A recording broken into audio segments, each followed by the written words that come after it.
यहाँ से पास नहीं आना मेरे।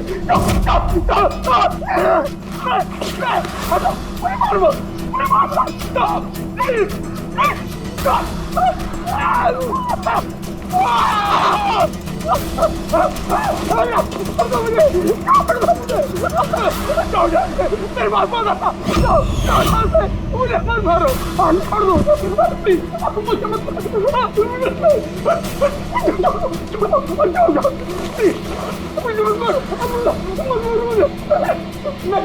मुझे, मारो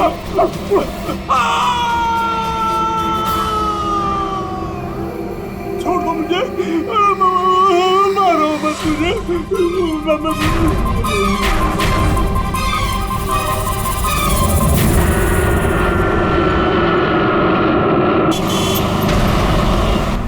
थोड़ा जल्दी चलाओ।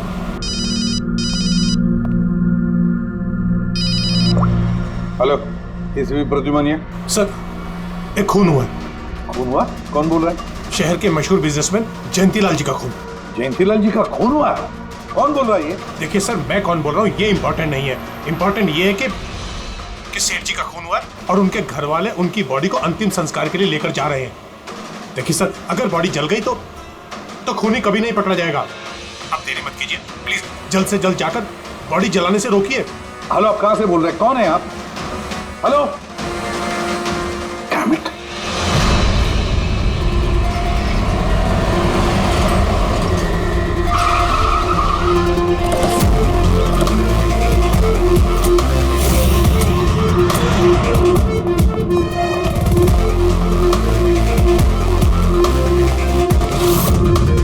अरे कौन है आप लोग? ऐसे कैसे घर में अंदर आ रहे हैं? हम लोग सीआईडी से हैं। घर के सारे लोग कहाँ हैं? सर वो लोग तो साहब की बॉडी लेकर शमशान घाट गए हैं। शमशान घाट गए?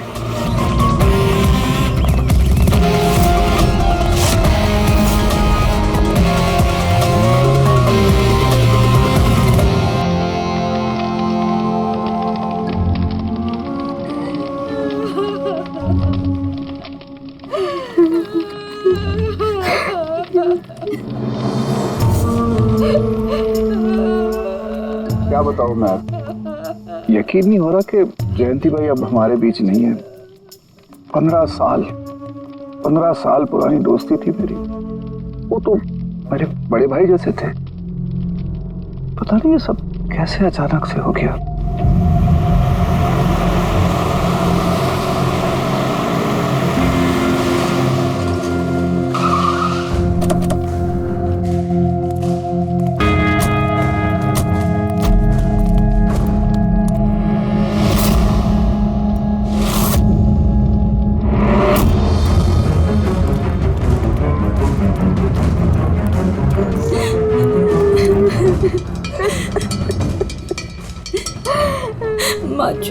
एक्सक्यूज मी,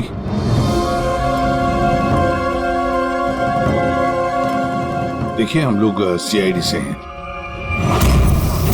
हाँ? जयंतीलाल जी के परिवार वालों से मिलना चाहते हैं। मैं जयंतीलाल जी की पत्नी दीपा जी, हमें पता है ये सही समय नहीं है पूछताछ करने की, मगर क्या करें, वो जयंतीलाल जी की मौत के बारे में हमें कुछ पूछताछ करनी है।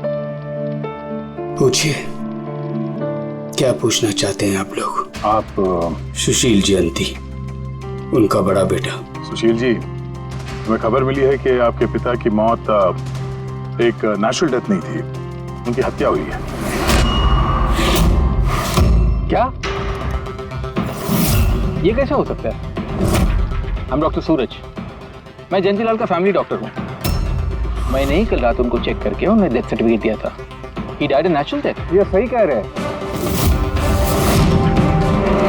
जयंती भाई की मौत सभी घर वालों के सामने ही तो हुई थी, और इतने सालों से मेरा इस परिवार से रिश्ता है, वो लोग झूठ क्यों बोलेंगे?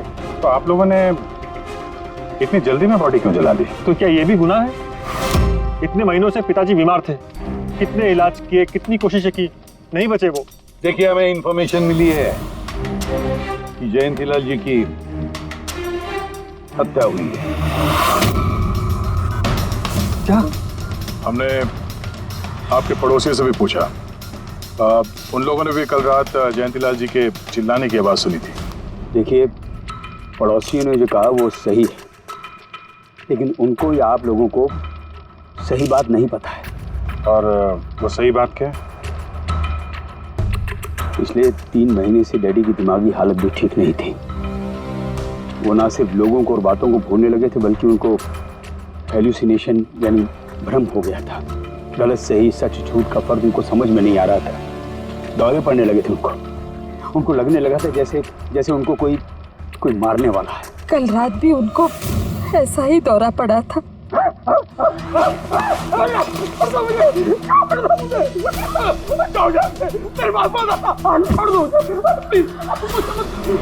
शांत, कूल। इंजेक्शन गई। Fast, come fast. डैडी, शांत, रिलैक्स। कुछ नहीं होगा। बच्चों की तरह क्यों जिद कर रहे हो? सुशील जी, उनका स्लीव ऊपर करो।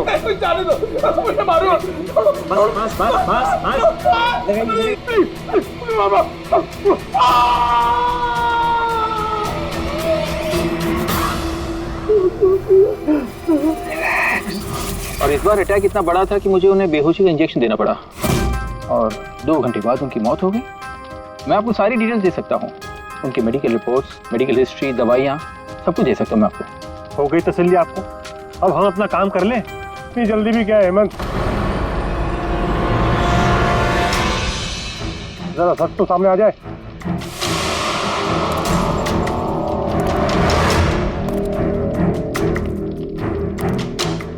आप सर, मेरा नाम मोहन, मैं जयंतीलाल जी का वकील। मैंने आपको फोन किया था सर। मोहन जी, आपको ऐसा क्यों लगता है कि जयंतीलाल जी की हत्या हुई है? मेरे शक की वजह है उनकी वसीयत। लेकिन ऐसा क्या है इस वसीयत में? सब कुछ, कि उनकी जायदाद में से किसको कितना हिस्सा मिलेगा। उससे क्या फर्क पड़ता है? हम सब एक फैमिली हैं, किसी को छोटा किसी को बड़ा शेयर मिलेगा, यही ना? दैट्स ओके, कोई फर्क नहीं पड़ता है। अगर जयंतीलाल जी की मौत नेचुरल ना होकर मर्डर साबित हुई तो आप में से किसी को भी उनकी जायदाद का कोई हिस्सा नहीं मिलेगा। Nothing at all. ऐसे कैसे हो सकता है? मुझे बराबर याद है कि 1 साल पहले उन्होंने मेरी सलाह लेकर ही ये वसीयत बनाई थी और उसमें तो ऐसा कुछ भी नहीं लिखा था। दीपा जी, 3 महीना पहले उन्होंने नई वसीयत बनवाई थी। ये क्या बोल रहे हैं आप? ये कैसे हो सकता है? ये सब कुछ बकवास है। अरे पिताजी आपको कब मिले? आप तो 3 महीने से हमारे घर पे आए नहीं और पिताजी भी 3 महीने से घर के बाहर निकले ही नहीं। तो फिर? हेमंत, वो खुद मेरे ऑफिस में आए थे 3 महीना पहले। पिताजी, 3 महीना पहले उन्होंने नई वसीयत बनवाई थी। ये क्या बोल रहे हैं आप? ये कैसे हो सकता है? ये सब कुछ बकवास है। अरे पिताजी आपको कब मिले? आप तो 3 महीने से हमारे घर पे आए नहीं और पिताजी भी 3 महीने से घर के बाहर निकले ही नहीं। तो फिर? हेमंत, वो खुद मेरे ऑफिस में आए थे 3 महीना पहले। मैं अब जिंदा नहीं रहूंगा। आप क्या कह रहे हैं सर? कोई मेरी जान लेना चाहता है, मुझे मार डालेगा। सर, कैसी बात कर रहे हैं आप? कौन है जो आपको मारना चाहता है? कोई अपना, मेरे परिवार के सदस्यों में कोई है। मुझे पूरा यकीन है कि मैं अब चंद दिनों का मेहमान हूं। सर, कौन है वो? कहा ना, कोई अपना। क्या सोच रहे हो? पुलिस के पास जाऊं? यही कहना चाहते हो? सर, मैं पुलिस को खबर करूं? नहीं, पुलिस वाले भी अब मुझे पागल समझेंगे। तुम मेरा एक काम करो मोहन, मेरा वसीयतनामा बदल डालो। अगर मेरी मौत हो जाती है और मौत के बाद ये साबित होता है कि उसका कारण मेरा परिवार है, तो मेरा बिजनेस, मेरा पैसा, मेरा कुछ भी परिवार के किसी भी सदस्य के नाम नहीं होगा। सर अगर परिवार के सदस्य को नहीं मिलेगा तो किसको मिलेगा?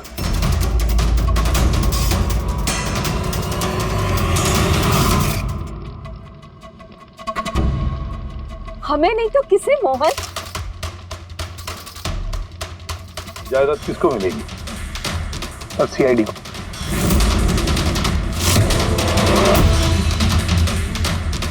क्या बकवास कर रहे हैं आप?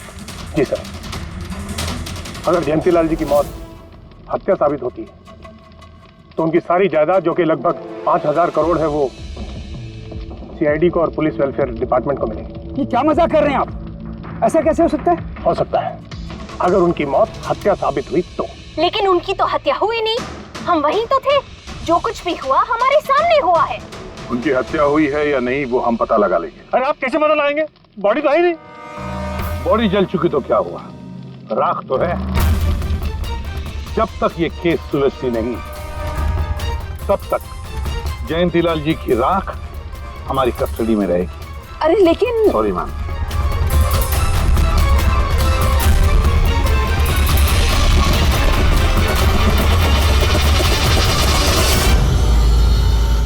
मोहन जी, सर जरा बताइए, क्या जयंतीलाल जी ने खुद आपसे कहा था कि उनके परिवार वालों में से कोई है जो उनकी जान लेना चाहता? जी सर। क्यों? सर वजह तो पता नहीं, लेकिन उनको लगता था कि उनके घर वाले पैसों के लिए उनकी जान लेना चाहते हैं सर। बेटों से वो खुश भी नहीं थे। वो चाहते थे कि हेमंत और सुशील उनके साथ बिजनेस में हाथ बटाएं, उनके साथ बिजनेस करें, लेकिन ऐसा हुआ नहीं सर। ऐसा क्या हुआ? सर दोनों ने अपना अलग अलग बिजनेस शुरू किया, लेकिन उसे भी चला नहीं पाए। और हेमंत सर वो तो एक नंबर का अय्याश निकला। उसने सेठ जी के सारे पैसे उड़ा दिए। सर बाप बेटे में हमेशा खटर पटर चलती रहती थी, कभी बनी नहीं बाप बेटे में। बनती नहीं थी, मगर हम बाप बेटे तो थे। मुझे पैसों की बहुत जरूरत थी, लेकिन इसका ये मतलब थोड़ी है कि मैं अपने पिता को ही मार दूंगा। मार भी सकते हो। आखिरकार दुनिया में आधे से ज्यादा गुनाह तो पैसों के लिए ही होते हैं। फिर तो सुशील भैया की वजह मुझसे बड़ी थी। उनका पिछला बिजनेस उन्होंने घाटे में बंद किया और अभी जो है वो नुकसान में चल रहा। सर मार्केट का बहुत पैसा है उनके ऊपर, और डैडी भी इस बार सुशील भैया की मदद करने के लिए रेडी नहीं थे। सर मैं मानता हूं कि डैडी नाराज थे, नहीं दे रहे थे मुझे पैसे, पर मुझे ये भी पता है कि वो मुझे और मेरे परिवार को मरने के लिए नहीं छोड़ सकते थे। खून में उनका खून तो हो, इसीलिए पैसों के लिए अपनों का ही खून बहा दिया। सर एक आइडिया है। क्या है कि अब जो हुआ सो हुआ, उसको बदला तो नहीं जा सकता, लेकिन इस सिचुएशन से अपना फायदा जरूर निकाल सकते हैं। क्या मतलब? वो सर आप ये मामला सुलझा दीजिए। मान लीजिए कि नेचुरल डेथ थी, अब वसीयत के हिसाब से पैसे सीआईडी और मुंबई पुलिस की जगह हमें मिलेंगे, जो उसके असली हकदार हैं। नहीं, आप लोगों का जो नुकसान हुआ होगा वो हम आपस में समझ लेंगे ना। सुशील जी, हर आदमी एक जैसा नहीं होता, और दोबारा ऐसे बात करने की गलती नहीं करना, समझे? तुम अपनी दादाजी से बहुत करीब थी ना? दादाजी मुझे बहुत प्यार करते थे। हम दोनों बेस्ट फ्रेंड्स के जैसे थे, एक दूसरे से सारी बातें शेयर करते थे। कभी दादाजी ने तुमसे कहा था कि उनकी जान को खतरा है, कोई उन्हें मारना चाहता है, ऐसे कभी कुछ कहा था उन्होंने? उन्हें हर किसी से डर लगता था। दादाजी सिर्फ मेरे पे विश्वास करते थे, बाकी उन्हें सबसे डर लगता था। तो उन्हें लगता था कि कोई उन्हें मार देगा। चलो दादू, अब हम खाना खाएंगे। क्या ये? चलो चलो चलो चलो दादू। मुझे वो सब लोग इसमें जहर मिला के मुझे मारना चाहते हैं। कौन मारना चाहता है दादू आपको? वो सब लोग मिले हुए हैं, सब मेरे खिलाफ साजिश कर रहे हैं। तुम मत खा, अरे फेंक देते, वरना तू भी मर जाएगी। दादू आप मेरा विश्वास करो, ये खाना मैंने अपने हाथों से बनाया, इसमें कुछ नहीं है, इसमें जहर भी नहीं, कुछ नहीं है दादू। आप मेरा विश्वास करो। देखो देखो देखो, मेरे हाथों में खा रही हो ना, देखो देखो, मुझे कुछ हुआ, मैंने अपने हाथों से बनाया। चलो दादू, चलो चलो चलो, खाओ खाओ खाओ खाओ। गुड दादू, गुड दादू। चलो एक और बाइट, जल्दी से जल्दी से जल्दी से जल्दी से एक और बाइट खाएंगे। अच्छा है ना दादू? गुड गुड, चलो मुझे चलो। कितना प्यार करती है, तू मेरा कितना ख्याल रखती है, बाकी सब लोग मेरी दौलत के पीछे हैं, मुझे मार देंगे। दादू आपको कुछ नहीं होगा, आपका बहादुर बच्चा है ना इधर, मैं आपको कुछ नहीं होने दूंगी। देखो, अब तुम घर जाओ, जाओ, और देखो किसी भी चीज की जरूरत पड़े तो मुझे फोन करना, ठीक है? जाओ।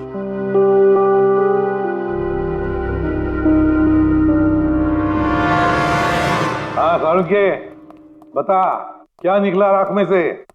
बॉस, राख में से बड़ी जबरदस्त बात निकली है। हालांकि इस राख ने मुझे कम परेशान नहीं किया, लेकिन मैंने भी इसका मुंह खुलवा ही लिया, है ना?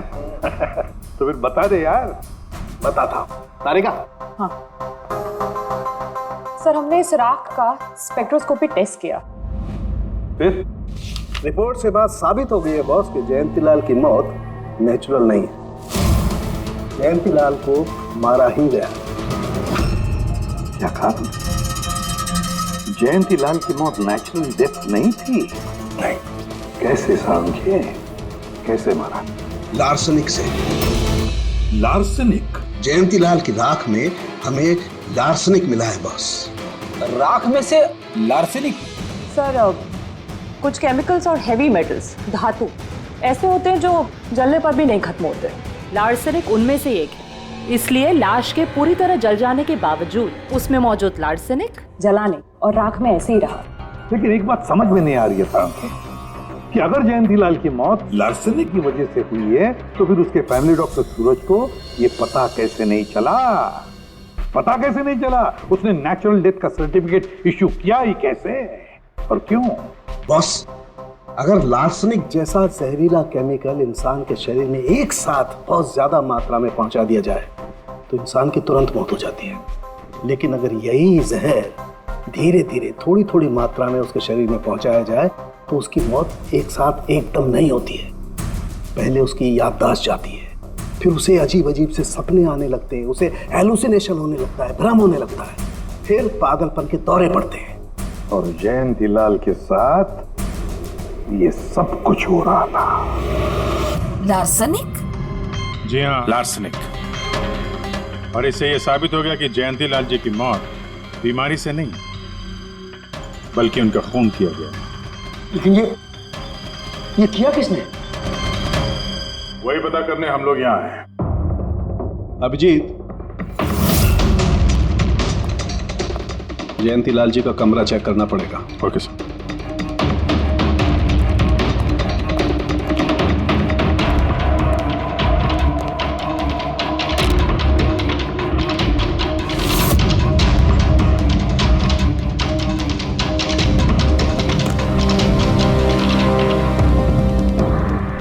हम पे शक कर रहे हैं? आपने ऐसे सोच भी कैसे लिया कि हम लोगों में से कोई ऐसी घिनौनी हरकत कर सकता है? ऐसा कुछ नहीं है माँ, ये सब इनकी चाल है। डैडी की प्रॉपर्टी इन्हें मिल जाए इसके लिए मनगढ़ंत कहानी बना रहे हैं ये लोग। बकवास मत करिए सुशील जी, दोबारा ऐसा बोला ना अंदर डाल दूंगा।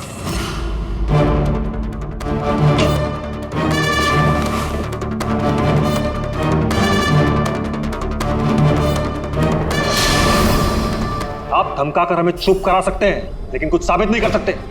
एग्जैक्टली। आप लोग ये सब कुछ इन 5,000 करोड़ के लालच में कर रहे हैं ना? बोल चुके आप लोग, अब बस सीआईडी को अपना काम करने दीजिए। क्या मजाक नहीं चल रहा है? एक आदमी का खून हुआ है, खून। आप सबकी भलाई इसी में है कि हमारे साथ कोऑपरेट करें। अच्छा, अब सीआईडी धमकाने भी लगी है। ये धमकी नहीं है, ये आशी आशीष आशी बेटा, आशी क्या हो गया? आशी बेटा, आशी बेटा उठो। आशी आंखें खोलो, क्या हो गया तुम्हें? आशी आशी बेटा क्या हो गया? अरे जरा देखो इसे भी, क्या हो गया मेरी बच्ची को? आशी क्या हुआ? आंखें खोलो, हो गया। आशी बेटा, अरे आशी बेटा, आशी। बेटा, आंखें खोलो, आशी।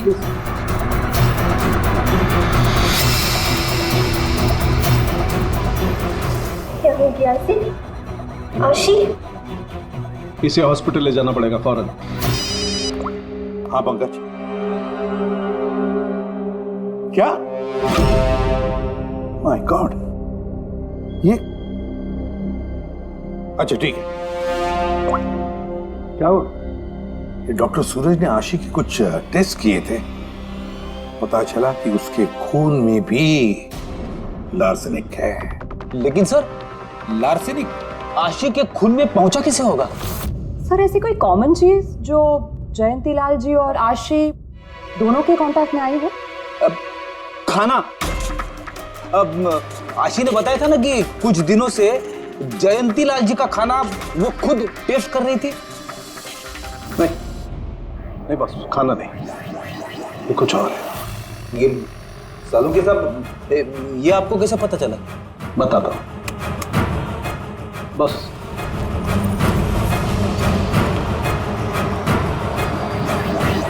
ये है वो बाल जो हमें जयंतीलाल के हेयर ब्रश में से मिला है। अब लार्सेनिक तो अधिकतर नाखूनों में और बालों में ही जमा होता है। तो जब हमने इस बाल के छोटे छोटे टुकड़े करके एनालिसिस किया तो रिजल्ट आया ये। और सर हमने इन टुकड़ों का एटॉमिक अब्जॉर्प्शन टेस्ट किया तो पता चला कि दूसरे केमिकल्स के साथ साथ इसमें लार्सेनिक भी है। अब क्योंकि बाल धीरे धीरे बढ़ते हैं इसलिए हमने इस रिजल्ट को कैलेंडर के साथ टैली किया। बॉस, तब हमें पता चला कि जयंतीलाल को ये लार्सेनिक 8 से 10 दिन के गैप में दिया जा रहा। और 8-10 दिन के गैप में? इसका मतलब जो भी है, जयंतीलाल को हर 8-10 दिन के इंटरवल पर लार्सेनिक दे रहा था, धीरे धीरे मार रहा था। और इसकी शुरुआत हुई बॉस 3 महीने पहले। 3 महीने पहले? सर हाँ, फिर तो खूनी जयंतीलाल जी के घर वालों में से कोई नहीं होगा। परिवार वाले 8-10 दिन तक इंतजार क्यों करेंगे? एक ही बार में मार देंगे। फ्रेडी, परिवार वाला भी तो जयंतीलाल को धीरे धीरे मार सकता है ताकि किसी को उस पर शक ना हो। सर पिछले 3 महीने से कुछ मसाज करने वाले आ रहे थे, मैंने बताया तो था आपको। हाँ, चेक कर चुके हैं हम उनको। उनके अलावा और कोई आता था क्या? कोई एक हो तो बताओ। उनके दोस्त, पुराने बिजनेस पार्टनर और ऑफिस के स्टाफ वगैरह बहुत सारे लोग आते रहते थे घर पे। जी, डैडी बहुत सोशल थे। लोगों से मिलना जुलना, पार्टीज में जाना उनको बहुत अच्छा लगता था। इसीलिए जब उन्होंने बाहर जाना बंद कर दिया तो लोग उनसे मिलने घर पर आने लगे। लेकिन इन लोगों को हम अच्छी तरह से जानते हैं सर, इनमें से कोई ऐसा नहीं कर सकता है। भाभी देखिए ना, ये कैसा निशान लगा है। 4 बार धोया, 4 बार छुटाया, फिर भी नहीं हट रहा। अरे ठीक से धो ले, साफ हो जाएगा। अरे भाभी कितनी बार रगड़ा, नहीं जा रहा। और जाएगा भी नहीं, क्योंकि ये दाग खून का है। खून? जी हाँ। सुनिए, आपके कुर्ते पे ये खून का दाग कहाँ से आया? आपको कहीं चोट लगी है क्या? क्या हुआ आपको? मुझे नहीं पता। अरे मुझे मेरे कुर्ते पर कहाँ से आया? मैं खुद हैरान हुआ था कल जब मैंने इसे देखा। तो कल लगी आपको ये चोट? नहीं, मुझे कोई चोट नहीं लगी। हाँ, जब मैं कल लोगों से मिल रहा था तब ये खून का दाग लगा मुझे।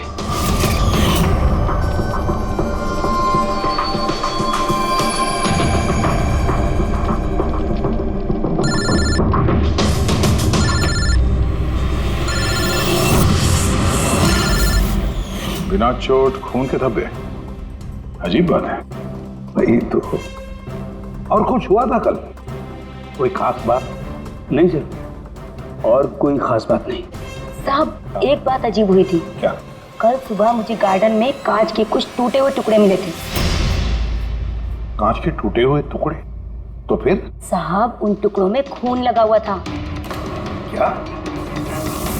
कांच के टुकड़ों में खून लगा हुआ था? जी। कहाँ पर है वो? अब वो तो मैंने कचरे के डिब्बे में डाल दी। इस कुर्ते पे खून, कांच के टुकड़े पे खून। कहाँ देखे थे वो कांच के टुकड़े तुमने? ये देखिए, यहाँ पर मिले थे मुझे कांच के टुकड़े। यहाँ पर? जी।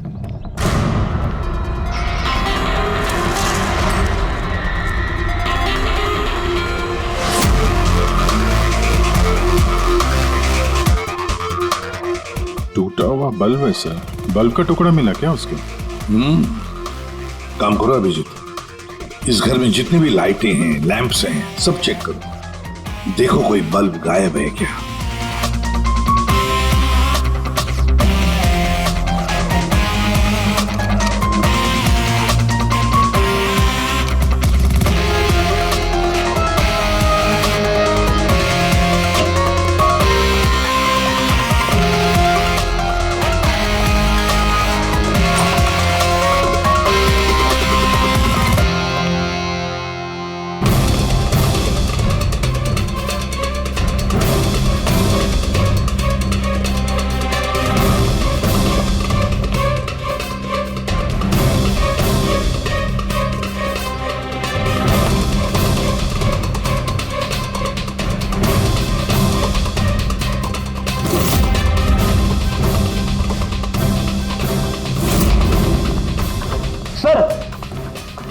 सब जगह देख लिया, कांच का टूटा हुआ सामान कहीं पे भी नहीं है।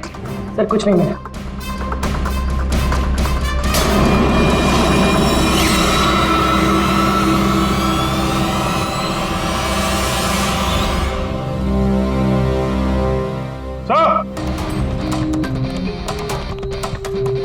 हाँ जी, ये सही, ये देखिए, यहाँ का बल्ब गायब है।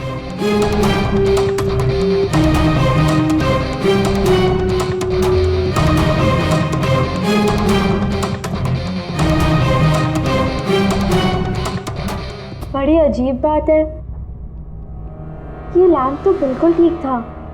मैं और दादू इस लैंप के नीचे काम भी किया करते थे, और जिस तरह दादू की मौत हुई तब भी ये लैंप ठीक था, इसमें बल्ब था और ऑन था।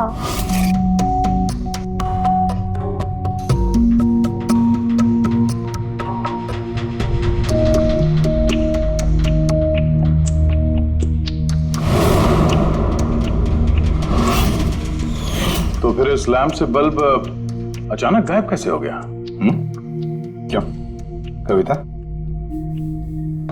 नहीं साहब, मुझे कुछ नहीं मालूम कि बल्ब कैसे गायब हुआ, किसने निकाला, मैं कुछ नहीं जानती। लेकिन सर ये बल्ब कोई गायब करेगा क्यों? सर इस बल्ब का और इस लैंप का कुछ ना कुछ तो लेना देना है इस केस में।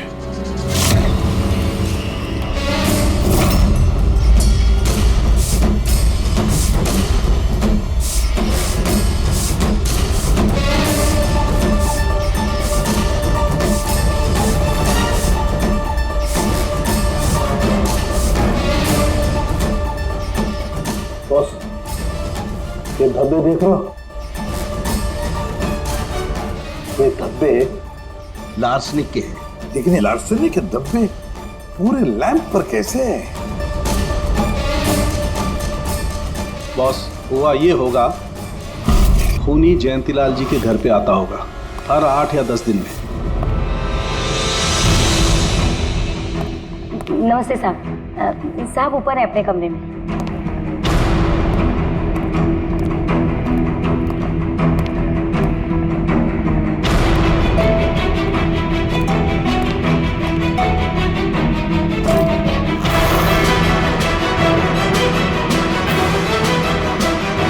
और चुपके से जयंतीलाल के टेबल लैंप पे लार्सनिक छिड़कता होगा।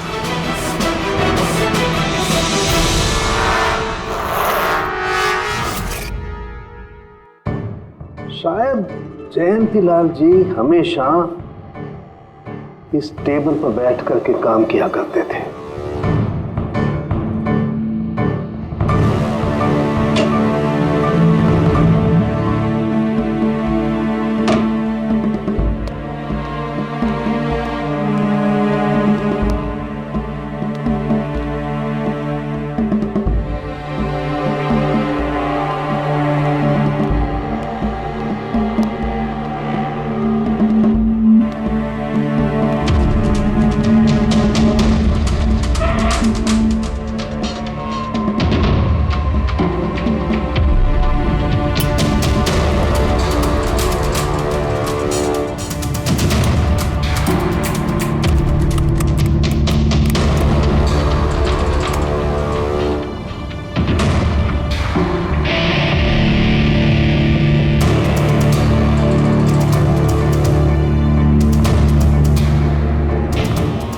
और जैसे ही ये बल्ब गर्म होता था, लार्सनिक धीरे धीरे फैलकर जयंतीलाल जी की सांसों में घुल जाता था।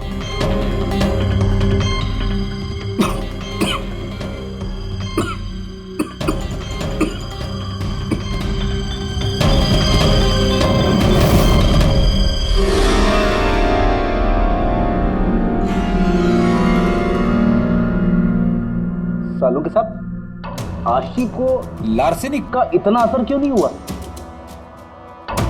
उसे लार्सनिक का इतना असर इसलिए नहीं हुआ फ्रेडी, क्योंकि वो यहां हमेशा नहीं रहती थी, कभी कभी आती थी अपने दादाजी के पास। यार ये जो भी कोई है, इस जयंतीलाल के और घर वालों के करीब का ही कोई है, इसलिए वो जयंतीलाल की मौत के वक्त यहां मौजूद था, और मौत होने के बाद में सबूत मिटाने के लिए उसने उस लैंप में से वो बल्ब निकालकर अपने जेब में रख दिया होगा, और फिर सभी घर वालों से मिलते वक्त सुशील जी को भी अपने गले लगा लिया। जैसे सुशील को उसने गले लगा लिया, उसके जेब में जो उसने बल्ब छुपा के रखा होगा वो फूट गया, जिसकी वजह से उसके कमर में जख्म भी हुई, और उस जख्म से जो लहू निकला, जो खून निकला, वो सुशील के कपड़ों पर आया। मतलब सर, खूनी घर वालों में से कोई होगा? नहीं फ्रेडी, घर वाला तो नहीं लगता, और घर वाला होता तो बस जेब में रख के थोड़ी ना घूमता। ये तो कोई ऐसा आदमी है जिसके पास वही एक मौका था सबूत मिटाने का, वो चंद मिनट। घर वाला तो कभी भी निकाल लेता। सर उस दिन तो कितने लोग आए थे यहाँ, खूनी का पता कैसे चलेगा? सर उस दिन मीडिया के लोग भी आए थे, कौन आया कौन गया ये सब रिकॉर्ड तो किया ही होगा उन लोगों ने। तो चलो देख लेते हैं किस किस ने सुशील जी को गले लगाया था।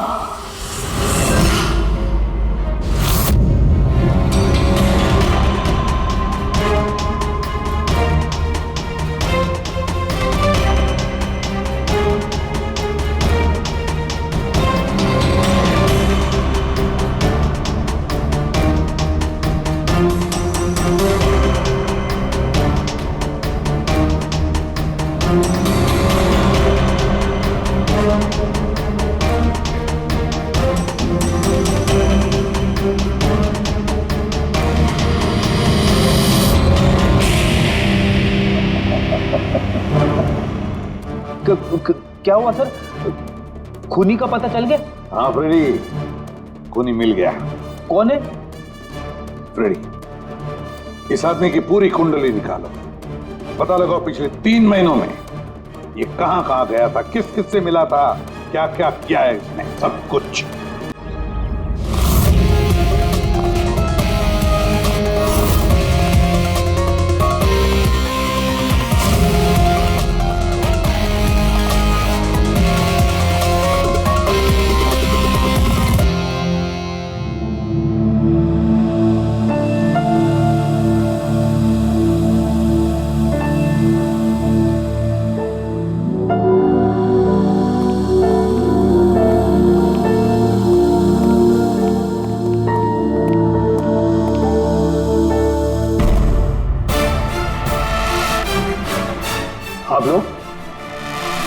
आप लोग फिर यहाँ हैं? खूनी का तो पता चला नहीं होगा, कुछ छानबीन रहेगी होगी। नहीं सुशील जी, कोई छानबीन नहीं बची है, खूनी का पता चल गया, और खूनी अभी इसी वक्त यहाँ हम सब के बीच मौजूद है। क्या? कौन है वो?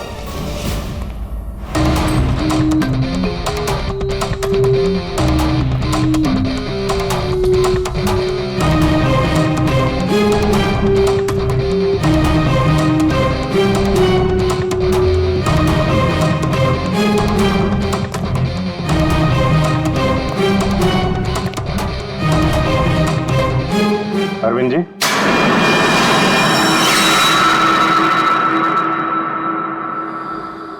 जरा उठेंगे आप?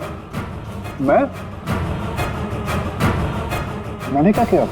अरविंद जी, आपने क्या किया इसका तो पता हमने लगा ही दिया। बस अब आपके कारनामे हम आप ही के मुंह से सुनना चाहते हैं। क्या बकवास है ये? आप मुझ पर इल्जाम लगा रहे हैं। आपको क्या लगता है कि मैंने जयंती को मारा? अभिजीत, मौका मिला था, मान जाते तो सबके सामने कपड़े नहीं उतरते। तेरा एक कुर्ता उठाना। क्यों? अरे उठाओ सर। क्यों?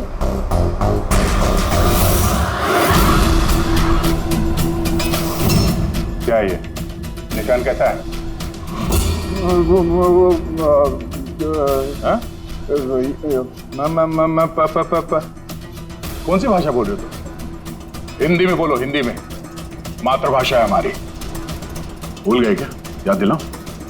हाँ? नहीं सर,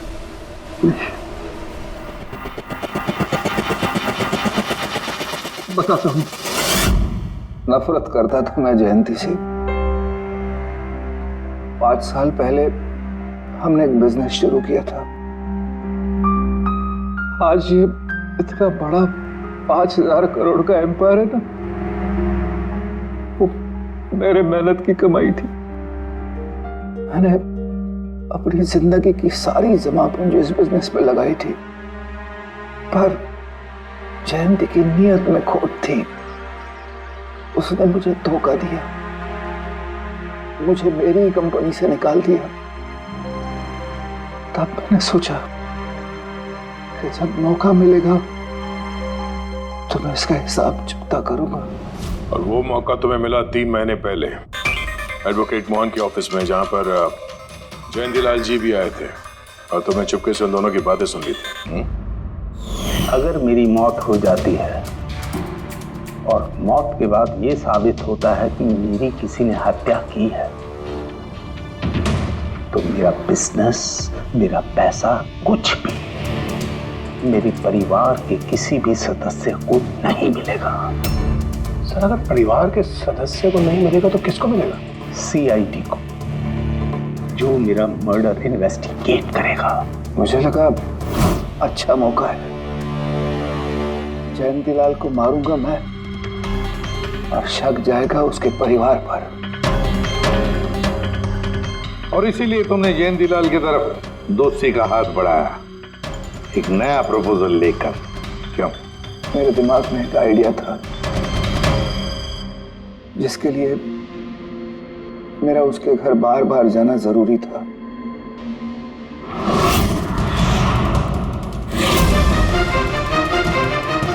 साहब ऊपर है अपने कमरे में।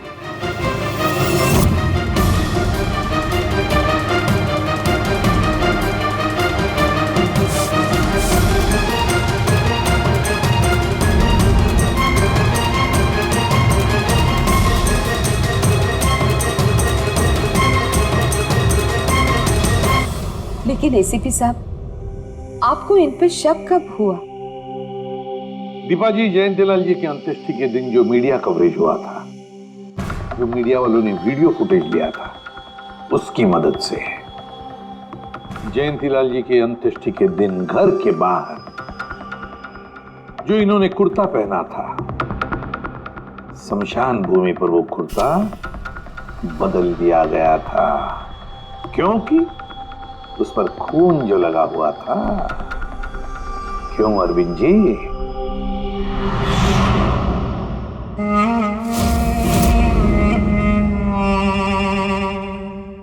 अरविंद जी, बदले की आग में तुमने जयंतीलाल का खून कर दिया। क्या मिला तुम्हें? कैसा सुख मिला?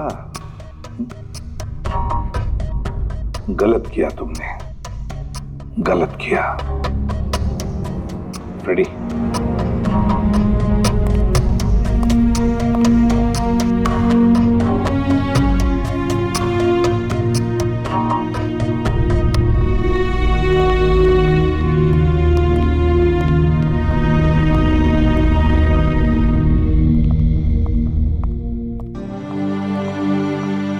Thank you sir, thank you very much, and we are sorry, हम लोगों ने आपको काफी बुरा भला कहा। दरअसल हमें लगा कि पैसों के चक्कर में आप हम परिवार वालों को इस केस में कल्प्रिट बनाने की कोशिश कर रहे हैं। नहीं, कोई बात नहीं। ACP साहब, मैं मेरे पति की अंतिम इच्छा पूरी करना चाहती हूँ।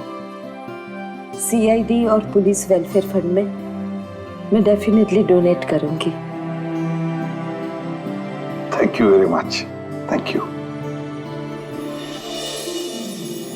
Thank you so much sir कि आपने मेरे दादू को इंसाफ दिलाया। God bless you.